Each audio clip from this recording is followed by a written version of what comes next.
Ang nakaraan. Nang makapasok na nga sa loob si Muharang ay bigla siyang may naramdamang kakaiba, nang makita niya si Yomga na kasama nila sa silid, at nahalata din naman ni Jungwon na nakikita ng babae ang demonyong monghe na nakasanib sa kalbo. At dahil dito ay naalerto din naman si Muharang. Ngunit hindi din naman ito palalampasin ng ating bida, at pipilitin niyang makuha ang babaeng ito, dahil sa kanyang tinataglay na kakaibang mata. At sa kasalukuyan naman ay napapangiti na nga si Jungwon dahil nakakasigurado na siya na nakikita nga talaga ni Muharang ang demonyong monghe, at hindi din naman dali-daling magpapahuli ang babae at lalaban siya para sa kanyang kaligtasan.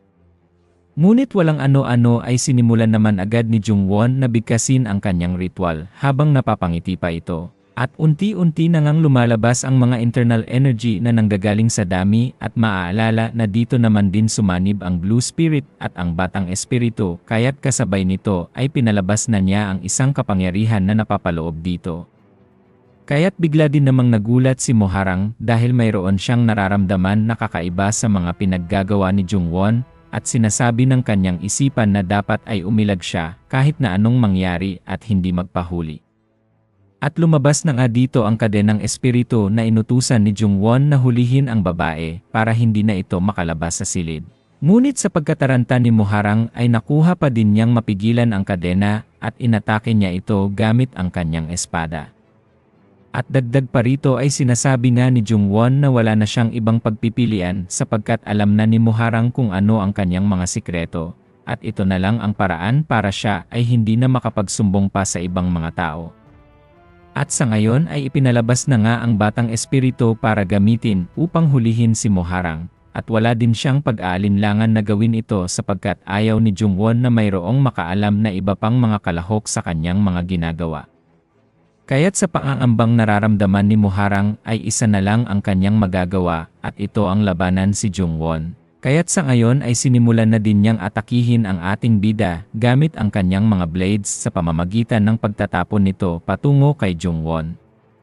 Ngunit iniiwasan lang din naman ito at para bang alam na ni Jungwon kung saan tatama ang kanyang mga blades. At kasabay dito ay sinabi din naman ng Batang Espiritu na si Soha na gustong-gusto niyang saniban ang katawan ni Muharang para kanyang kontrolin.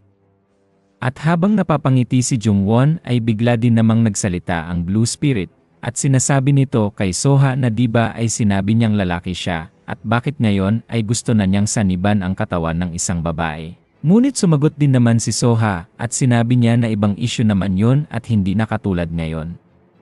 Subalit habang papalapit na ang tatlo kay Muharang ay bigla din naman itong nagsalita at sinasabi ng babae na ayaw niyang makipaglaban sa kanila. At sinagot din naman siya ni Jungwon na bakit naman siya maniniwala sa kanyang mga sinasabi ngayon.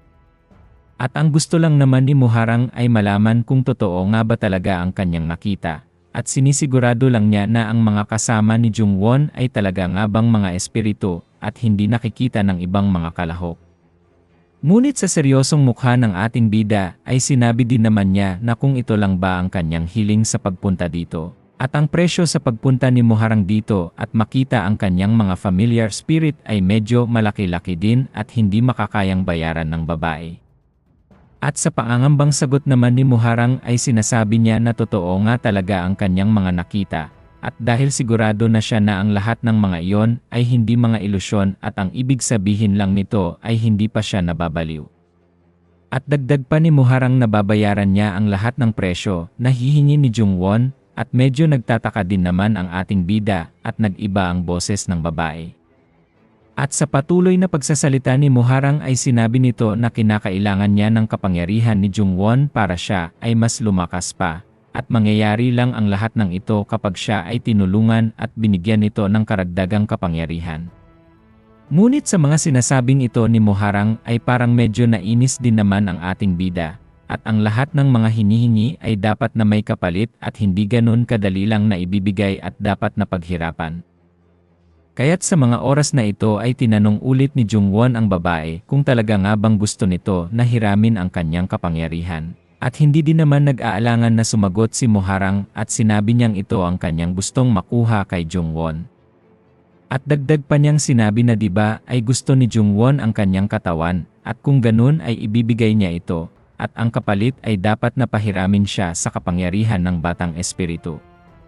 Kaya't dahil sa mga sinabi ng babae ay napapaisip din naman ang ating bida, at sinabi niya na naririnig mo din pala sila. At dagdag din namang nagsalita ang Blue Spirit at sinabi nito na baka ay nabuksan ni Muharang ang kanyang spiritual eye. Nung ito ay muntikan ng mamatay habang hinahabol ng napakalaking halimaw. At sinasabi din naman ng Blue Spirit na sa tingin niya ay hindi ito kagaya ng demonic eye na tinataglay ni Jungwon, kaya't napapaisip na lang din ang ating bida kung ano pa ang nararapat niyang gawin sa babaeng ito. At naalala nga niya ang sinabi ni Shaman Cho sa kanya na ang pinakaimportanteng kalidad ng isang tao upang maging shaman ay ang mata na nakakakita ng mga espiritu at napakabihira lang ng mga taong mayroong ganitong klaseng kakayanan. Kaya't dahil dito ay napagdesisyonan na nga ni Jungwon na bigyan ng pagkakataon ang babae sapagkat nagtataglay ito ng napakagandang spiritual eye. At tinanong niya pa uli ito kung sigurado na ba siya na hihingi ito ng tulong sa kanya, at wala na itong reklamo pa. Ngunit kahit gustong-gusto ni Muharang na pahiramin siya nito ng kapangyarihan, ay bigla din namang napatanong si Jungwon at sinabi niya na bakit naman siya nito bibigyan ng kapangyarihan. At dagdag pa niya na kahit hindi siya pumayag na ibigay nito ang kanyang katawan, ay makakaya ni Jungwon na kunin ito ng napakadali lang, at bakit siya nito tutulungan kung hindi din naman niya kinakailangan ng tulong ng ibang tao. At sa mga sinasabing ito ni Jungwon ay bigla din namang napatahimik si Muharang, at hinay-hinay niyang inilabas na naman ang kanyang blade at ipapakita niya kung ano ang tunay niyang lakas. At kasabay dito ay sinabi pa nga niya sa ating bida na huwag siya nitong mamaliitin, at mayroon pa siyang hindi nakikita na kayang gawin ng babae at baka magsisi siya sa huli. At dahil dito ay bigla din namang naalerto ang Blue Spirit at sinabi nito kay Jungwon na umatras. Kaya't nagtataka din naman ang ating bida kung bakit siya matatakot sa atake ni Muharang. At sa ilang saglit lang ay bigla din namang tinamaan ang mukha ni Jungwon at nasugatan ito, at hindi din naman niya inaasahan na ganito ang mangyayari sapagkat hindi niya nakita ang mga atake ni Muharang. At dahil na dito ay napag-isipan ng umatras ni Jungwon, at sa ngayon ay siseryosohin na niya ang laban nilang dalawa. At bigla din naman siyang mayroong napansin na ang buong silid ay napapalibutan na ng matatalim na mga sinulid, at ito ay kinokontrol ni Muharang gamit ang kanyang mga kamay para habulin si Jungwon at putulin ang kanyang katawan. At dagdag pang sinabi ni Muharang na kung naintindihan na ba ni Jungwon ang kalagayan niya ngayon, na kahit na anong oras ay kayang-kaya niyang patayin ito kung gugustuhin niya. At sa ginawang iyon ng babae ay napapasabi na lang si Jungwon na mayroon pa pala siyang itinatagong magandang atake, at kahit na ganun pa man ay nananatili pa din na relax ang ating bida. Kaya't dahil din sa ataking ginawa ni Muharang ay parabang nakilala ito ng Blue Spirit at sa tingin niya ay kamag-anak ito ng Murderous King. Kaya't napapatanong din naman si Jungwon kung ano ang Murderous King na ito, habang hinahawakan naman niya ang matatalim na sinulid na nakapalibot sa kanya. At bigla din namang napatanong si Muharang kung ano ang tunay na pagkakakilanlan ni Jungwon, at wala din namang kaalam-alam ang ating bida kung ano ang pinagsasasabi ni Muharang. At dahil sa narinig nito na binanggit ni Jungwon ang Murderous King ay bigla din naman siyang nagtaka dito, at tinanong na nga niya si Jungwon kung bakit nito alam ang Murderous King. Kaya't sinabi din naman ng Blue Spirit kay Jungwon na ang una talaga niyang maiisip ay ang Murderous King sa mga ginawang atake ni Muharang. At nasisigurado pa niya ito dahil nakita niyang ang teknik na yon ay ang Shadow Flying Blade Arts at ang Joint Murder.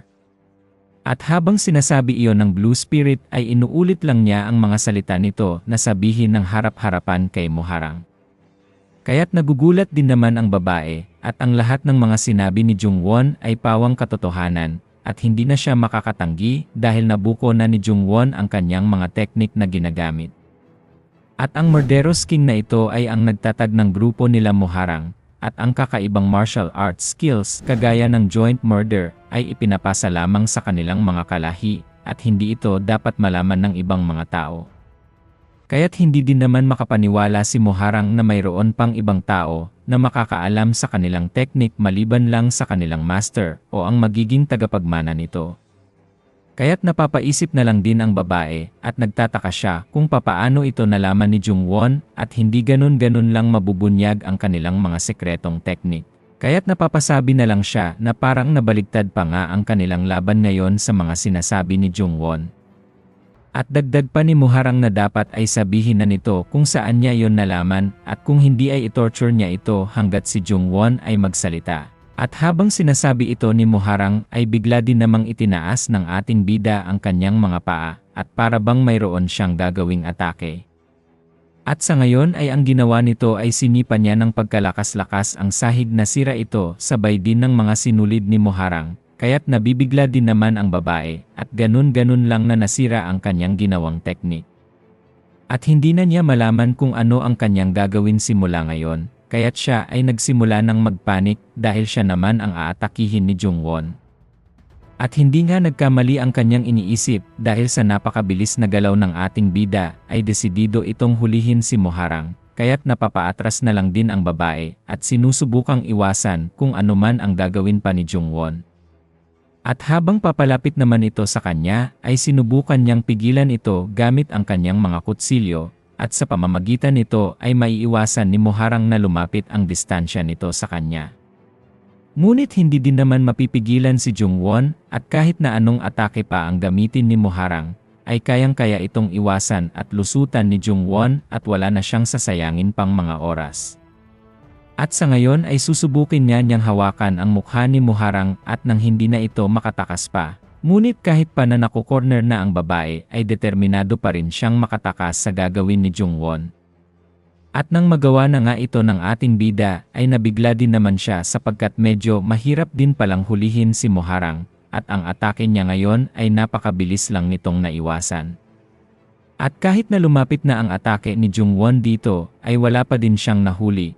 At ang ginawa ni Muharang ay tumalon lang ng pagkataas-taas at susubukan din naman niyang mag-counter-attack sa likuran ni Jungwon. Kaya't sa ngayon ay siguradong sigurado na ang babae na makakaya na niyang patumbahin si Jungwon dahil alam nito sa kanyang sarili na mas mabilis pa siya dito at si Jungwon ay wala nang magagawa pa. Ngunit ang hindi inaasahan ni Muharang ay bigla din naman itong mapapatingin sa kanya. At sinasabi pa nga ni Jungwon na mabilis din pala si Muharang, at kung ikukumpara niya ito sa kalbong si Yeomga ay mas mabilis pa nga siya dito. At nang papalapit na ang kutsilyo sa leeg ni Jungwon ay wala din naman siyang pag-aalinlangan, at kinagat niya ito upang mapigilan at sa napakalakas niyang mga ngipin ay napakadali lang niya itong nahuli. At hindi din naman makapaniwala si Muharang sa ginagawa ni Jungwon, at makikita din naman na pangitingiti pa nga ang ating bida habang kinakagat nito ang kutsilyo at para bang siya ay nag-enjoy sa kanilang laban. At sa hindi inaasahan ni Muharang ay nahuli din naman siya ni Jungwon sa pamamagitan ang pagsakal nito sa kanyang leeg at wala na nga siyang magagawa pa dahil sa napakalakas na pagkahawak nito sa kanya. At sa pagkakataong ito ay wala na ngang silbi ang mga matatalim na sinulid ni Muharang. At siya ay iniangat ni Jungwon ng paunti-unti habang siya ay nagpupumiglas na makatakas dito. At kagat-kagat pa nga ang kutsilyo na ito ni Jungwon habang patuloy pa din ang kanyang pagngiti sapagkat naiisip ng ating bida na mayroong potensyal si Muharang. At di kalaunan ay iniluwa na nga ito ni Jungwon dahil sa tingin niya ay tapos na ang kanilang laban at wala na siyang dapat na gawin pa dito. Ngunit bigla din namang napapangiti si Jungwon at hindi pa nga natatapos ang mga atake ni Muharang at ang kanyang leeg ay mayroon pa ding nakataling mga matatalim na sinulid. Kaya't habang sinasakal siya ni Jungwon ay patuloy pa din itong nagsasalita at sinasabi niya na diba ay sinabi ko na huwag mo akong mamaliitin dahil mayroon pa rin siyang magagawa kahit nasa ganitong sitwasyon. At dagdag pa nga ni Muharang na kayang-kaya niyang pugutan ng ulo si Jungwon kahit konting lakas lang ang kanyang ilagay sa kanyang mga sinulid, kaya't dapat siya nitong sagutin ng maayos habang si Muharang ay mabait pa kay Jungwon. Ngunit hindi din naman nangangamba ang ating bida sapagkat wala din namang magagawa sa kanya ang sinulid na ito, at ginamitan na nga ni Jungwon ng kanyang dark energy ang sinulid at unti-unti din naman itong natunaw sa pagkakatali sa kanyang leegi. Kaya't nagugulat din naman si Muharang dahil wala ngang nagawa ang kanyang sinulid sa leeg ni Jungwon. At hindi na niya alam kung ano pa ang epektibong teknik para talunin ito, at ang kanyang internal energy na ginamit sa mga sinulid ay unti-unti nang ang nawawala. Ngunit habang siya ay tulala pa sa kanyang mga nasasaksihan, ay hindi din naman niya inaasahan na susuntukin siya sa tagiliran. At ang ginawang ito ni Jung-won ay hindi pa nga ginamit ang kanyang buong lakas, at kaunting puwersa lang ang kanyang inilagay sa kanyang kamao. At sa pagkakataong ito ay napaubo din naman si Muharang at patuloy na tinitiis ang tama niya sa tagiliran. Ngunit nagsasalita din naman si Jung-won at sinasabi niya dito na hindi na masama ang mga ipinakita ni Muharang sa kanya. At dagdag pa niyang sinabi habang hinawakan ang mukha nito na ang babae ay nakapasa sa kanyang ginawang pagsubok dito. Kaya't napapaisip din naman si Muharang kung ano ang ibig sabihin ni Jung-won na nakapasa siya. Kaya't para maintindihan ito ay sinabi ni Jung-won na noong una ay gusto niyang ibigay ang katawan ng babae kay Soha. Ngunit sa mga ipinapakita nito ay gagamitin na lang niya si Muharang nang hindi pinapasaniban ng kanyang mga familiar spirit dahil sa malakas ang mga teknik nito. At kasabay din dito ay bigla niyang pinainom si Muharang ng kanyang dugo gamit ang kanyang daliri. At hindi din naman ito napigilan ng babae sapagkat nanghihina na siya dahil sa suntok na ginawa ni Jung-won sa kanya. At nang makapasok na nga ang dugo ni Jung-won sa katawan ni Muharang ay napakadali din naman na umepekto ang mga side effects nito. Kaya't napapaisip na lang din ang babae na bakit mayroong poison na nakahalo sa dugo ni Jung-won. At dagdag pa niyang sinasabi sa kanyang sarili na ang poison na ito ay hindi normal at sadyang nakakamatay at ang gagawin niya ay ipapacirculate niya ang kanyang energy para matanggal ito sa kanyang katawan. Ngunit habang ginagawa niya ito ay bigla din naman siyang sinipa ni Jung-won para wala na itong kawala pa sa kanyang poison. At sinasabi pa nga ng ating bida sa babae na ang gusto niya ay maging sunod-sunuran ito na parang aso at sa lahat ng mga utos at ipapagwa ni Jung-won sa kanya. At kapag napagdesisyonan ni Muharang na pumayag sa kanyang mga kondisyon, ay posibleng maisipan ni Jung-won na pahiramin ito ng kanyang kapangyarihan. Ngunit sinagot din naman agad siya ni Muharang na hindi na niya dapat pinoison pa ang kanyang katawan kung ganoon din naman ang kanilang magiging kasunduan. Ngunit sinabi naman ni Jung-won na ginawa niya ito sapagkat hindi siya madaling magtiwala sa mga tao. At inulit pa nga ni Jung-won na sabihin sa kanya na sa una pa lang ay sinabi nito na pumapayag siya sa kung anuman ang gugustuhin ni Jung-won at wala din namang maisagot si Muharang dito. At sa ngayon ay kukolektahin na ng ating bida ang presyo ng kanyang pagpapahiram dito ng kapangyarihan. At wala na siyang magagawa pa kundi ay tanggapin na lamang ang kanyang mga kondisyon na ginawa upang wala na silang maging problema pa. At sa pagkakataong ito ay para bang iba na ang nararamdaman ni Muharang na takot sa kanyang katawan at hindi niya inaasahan na ganito pala ang katauhan ni Jung-won at ang akala niya ay matatalo niya ito ng ganoon kadali lamang. Kaya't napapaisip na lang din si Muharang noong kabataan pa niya na sinabi ng kanyang ama na posible siyang makaharap ng isang tao na napakabihira lamang mabuhay sa bawat siglo. At ito ay tinatawag na killing star, at ang katauhan na ito ay mas nabubuhay sa kanyang pagkahumaling sa kamatayan. At ang mga kalidad na ito ay masasabi pang ang mas nababagay na maging assassin, sapagkat hindi na nito iniisip pa kung ano ang magiging kinabukasan niya kundi ang maghanap lang ng kamatayan. At dagdag pa nga ng kanyang ama na ang ganitong klaseng mga tao ay hindi nagdadalawang isip na pumatay at ginagawa pa nga nilang laruan ang buhay ng ibang mga tao. At sa pamamagitan nito ay nakakamit nila ang tunay na kasiyahan at hindi alintana ang mga pagpatay na kanilang ginagawa. At ang mga taong ito ay ang nagpapatunay na pwede palang mamuhay ang totoong kasamaan. At ito ay magkakatawang tao na makakasalamuhan nila at hindi man lang malalaman na sa buong buhay nila ay pinapaikot lamang ng paghihiganti at kasiyahan sa pagpatay. Kaya't habang iniisip ito ni Muharang ay unti-unti din namang tumutulo ang kanyang mga pawis, at sa ngayon ay para bang nakatagpo na siya ng ganitong klaseng tao. At ang bilin ng kanyang ama na huwag itong makikisalamuha sa mga killing star, at dapat na itatak niya ito sa kanyang isipan hanggat siya ay nabubuhay sa mundong ito. Kaya't habang hinang-hina at wala ng paraan upang talunin si Jung-won ay napapaupo na lang din ito at patuloy na nag-isip kung papaano niya matatakasan ang kanyang sitwasyon ngayon. At hindi din naman lubos maisip ni Muharang kung ano ang kanyang nagawa at napakawalan niya ang isang napakasamang tao. Dahil sa pagkakataong ito ay nakasalamuhan na nga niya ang isang killing star, na sa ngayon ay nasa katauhan ni Jung-won at parabang ito ay magsisimula ng maghasik ng kasamaan.